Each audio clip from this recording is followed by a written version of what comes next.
Hey everybody, welcome back. Today we're going to do a quick refresher on this segment on your standard DME wrist brace, Velcro wrist brace.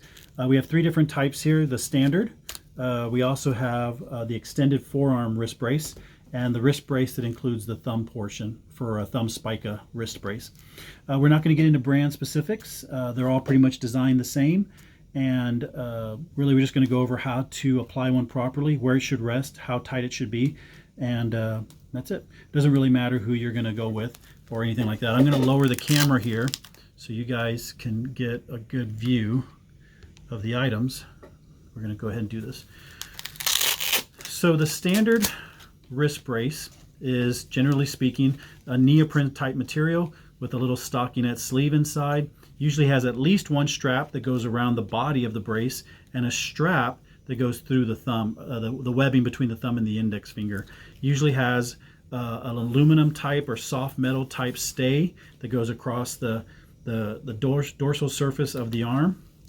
And it also has another piece of aluminum style type metal that goes on the palmar side of the arm. What you do is you hit the patient, either place this on or assist the patient with sliding their hand, the affected hand, through the stockinette, like so. And what you're going to want to do is you're going to want to adjust the stockinette so it's nice and comfortable, and so that the actual laces aren't interfering with the skin. You take the brace, let it rest flush up against the arm, and you want the most distal end, you want either in the palmar crease or resting just below the base of the fifth, at the base of the fifth phalange there. So what you do is you kind of snug it up just a little. Don't tighten it all, don't fasten it all the way yet. Get it nice and snug in there, and you want to bring the thumb strap between the webbing and just secure it to the actual material. Then you take the main body strap, bring it around, and what you can do, instead of like yanking and torquing on the patient's arm, just kind of snug it up a little bit, bring this up to meet it, and just kind of use your fingers and just kind of meet in the middle. Bring the strap and the actual brace together instead of trying to torque it all the way around and yank their arm around if they're injured. The brace should rest right in here so they have full use of all their digits. It shouldn't be too tight that you can't get a finger in there on either end, actually. Here, I'll show you like this so you can see. You want to be able to get, this is actually a bit loose. You want to be able to get your finger in there with a little bit of resistance, so that this could even be fastened a little bit more. And then to take it off is quite simple. Well, before I take it off, you should have the top stay centered right down the middle knuckle. That is exactly textbook right there. That's how you want it to rest, to protect the top surface from, getting bumped or whatever. And then what you want to do is you want to have, of course, the bottom stay right down the center, again, of the middle, the third digit, all the way up the midline between the radius and the ulna. That's what you want. I'll go like that so you can see. There you go. And that's a nice piece of protected metal there. The brace comes off for swimming and showering, and if you need to hand wash it, you can instruct the patient or the parents of the patient. They can hand wash it and sit it out to dry. I don't necessarily recommend the washer and dryer every time, as it is Velcro, and eventually the Velcro will wear out. The forearm brace is almost identical, with the exception of the length. Everything applies the exact same way. You have the stay on the top surface, the protected stay on the bottom surface.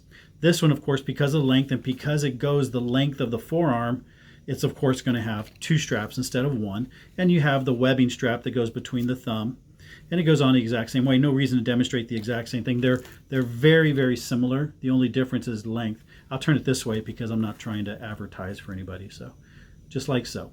Pretty easy, not a big deal. So that's the standard wrist brace and the forearm wrist brace. And then the only one we have to talk about next is just the wrist brace with the thumb. And this is easy. Everything's identical with the addition of the two extra thumb straps and the little cradle here for the thumb, which we're going to talk about now. You place it on the exact same way, and what you do is you have them, or you assist them, to slide their hand, into the stockinette. Adjust the stockinette, of course, underneath the straps appropriately. Let the thumb rest in the little thumb pocket right here. I'll show you. So it should rest right in the little thumb pocket there. You have a couple of stays here.